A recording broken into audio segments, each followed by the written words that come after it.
I barely hit that one. Close enough for government work. Thank you guys once again for tuning in. This week, trying to continue the experiments with oil pastels based on last week when did that kind of Paul Klee inspired little fish at the bottom. You can go and look at last week's strip if you don't remember. Don't blame me, my memory shot as well. The other thing I wanted to bring up, this week I also tried, who is this? The Masters.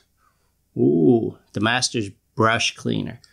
For a long time, I read people that were like, just use soap. Kind of like just use rice. Just use soap. And I did that. It worked pretty well.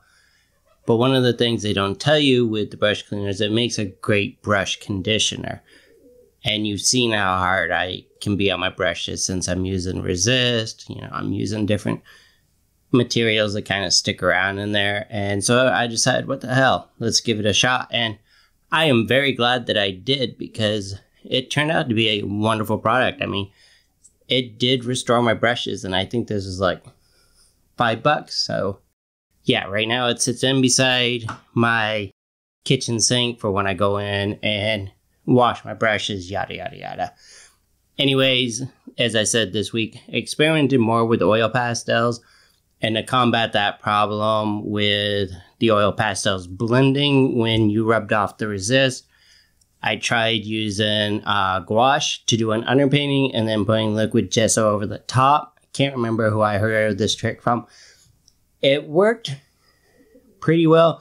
All the problems are pebcac. It's entirely mine because I'm not that good with oil pastels. So I will continue to experiment with them because I'm intrigued and I really like the effect.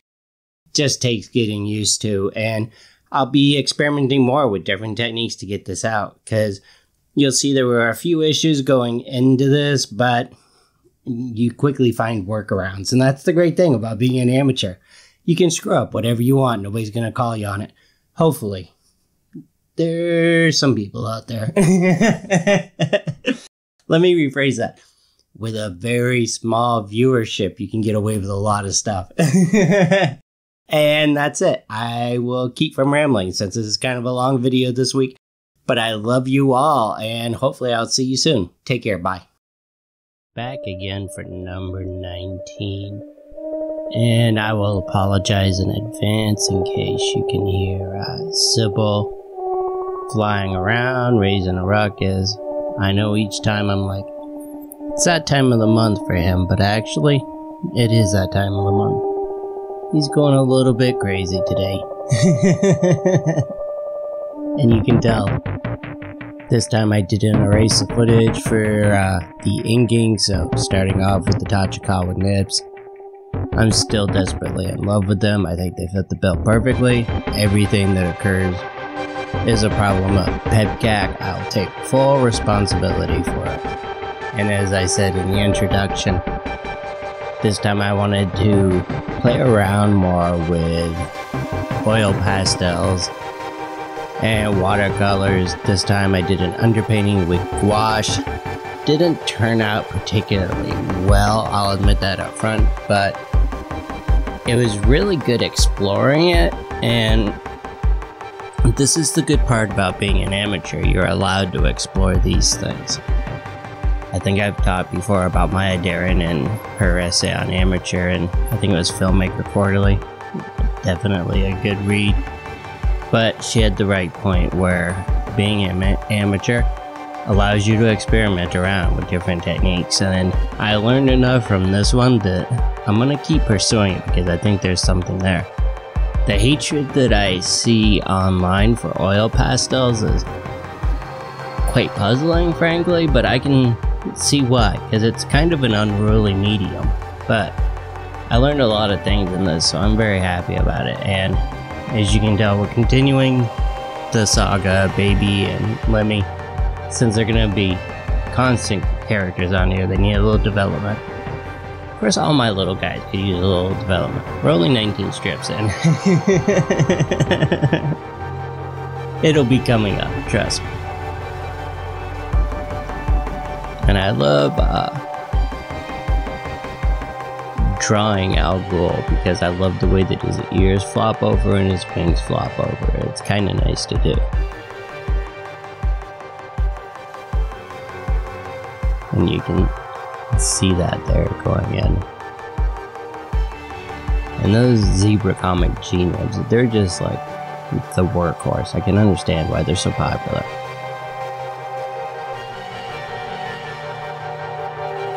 And it was, of course, time to bring the otter back. He's been MIA for a while. If that happens in real life, we know to look under the bed because he's probably decided it's time to take a vacation.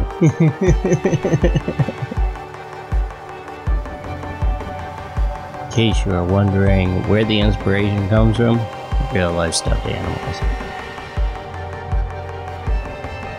And remember on the last one, I had some problem removing the resist with the oil pastels already on there, because when you rub oil pastels they blend together, and of course you have to rub off resist, so that was kind of a problem. So this is when I decided to kind of change this around a little bit. So what we did was the BBO, get the resist applied on there, and then I decided to do an underpainting. And from now, one of the things I've learned is I'm definitely going to wet the paper as if I was putting down watercolors in order to get a softer effect, because I put it down on dry. This is my first time using gouache, so it was a learning experience. And there you see with the willow charcoal, I'm just blocking in rough shapes of where I want the horizon line, rough shapes of the trees, yada yada yada. Then I take the kneaded eraser, knock back a little bit of the willow charcoal so it doesn't bleed in, but I still have those faint outlines there. And here we come in with the gouache. And as I said, next time I'll wet the paper as if I'm doing wet on wet with watercolor, because I think that'll soften all the edges. But I did like doing this underpainting. Next time I'll also probably paint that ground red in order to make the greens pop. That was an error on my part. But putting in the purple for the tree lines really made the green stand out.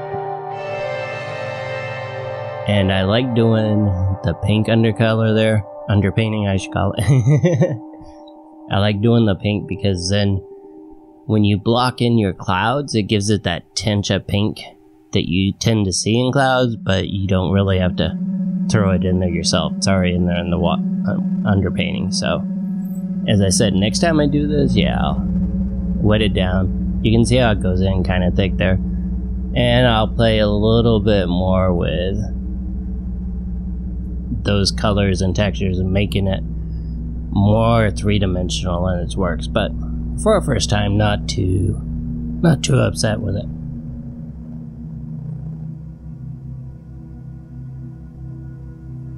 And you can see with the gouache and the resist, that's pretty easy.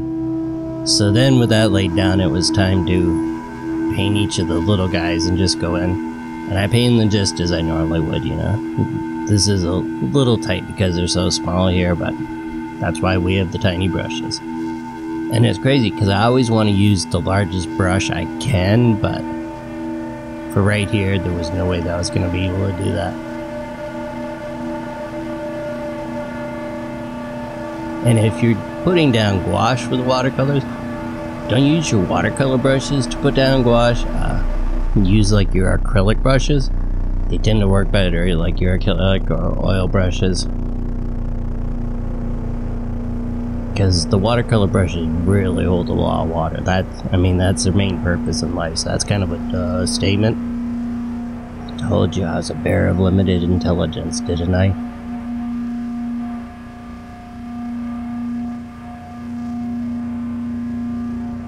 And it was interesting. I had to go back and check which colors I was actually using on the otter when I originally did them. So we're pulling back into the Renaissance, which I love Renaissance watercolor.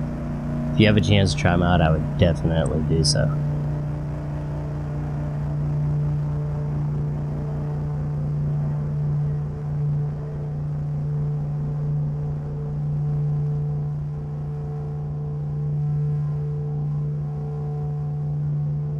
And Al Ghul looking absolutely ravishing at this point. I've got to butter up to him because otherwise gets his revenge.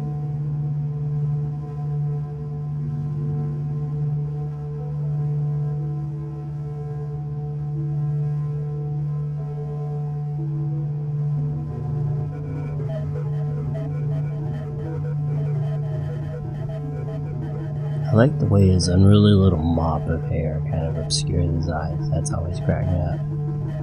And this quinacridone, is it quinacridone? I always mispronounce that. The quinacridone gold. So in love with this color. And I recently discovered there's the quinacridone red, which I don't have a use for it right now, but oh yeah, you know I'm gonna buy it. I think it's Daniel Smith that makes that. I'll have to check. I'm pretty sure. And then, you know, typical watercolors here. I'm just building up the layers for them.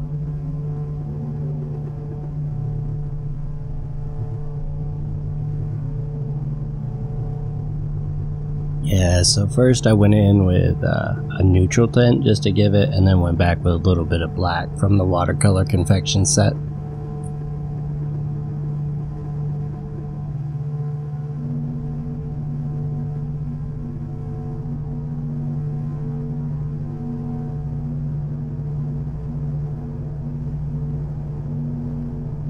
Now here's where it gets interesting. I put down Liquitex clear gesso, which gives an amazing tooth. The thing that I did learn doing this is the De La Rani acrylic ink that I like so much will lift slightly with that Liquitex clear gesso. So on the first two, I think you can see it smudged, and then I learned to go around it just using a cheap foam brush there to get a smooth surface.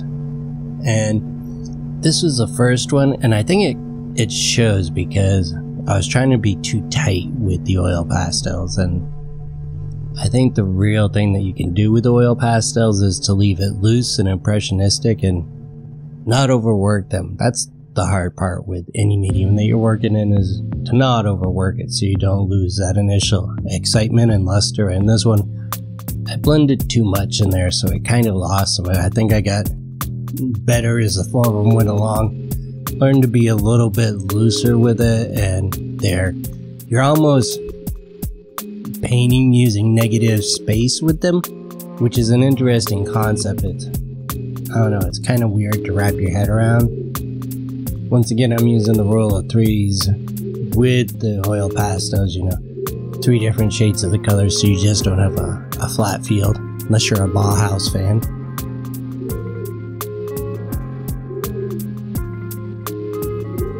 And if he's picking up in the background, I apologize, but I told you. And see, I think as they went along, they got consecutively better as I got more used to it, which is why I'm going to keep on trying this, because I really do like the effect. But then again, I'm very strange, I understand that.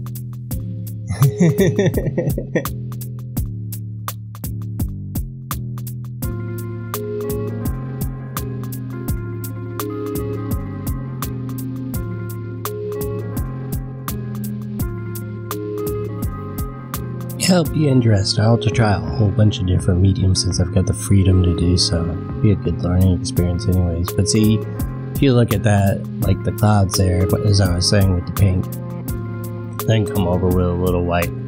It's a kind of strange to work with, where you're going from watercolor where you work light to dark, and then gouache and oil pastels you're working dark to light. So you kind of have to flip an internal switch. So, but as I said, it's free practice. And that's the end. Thank you guys so much for tuning in again. Love y'all. Take care. Bye.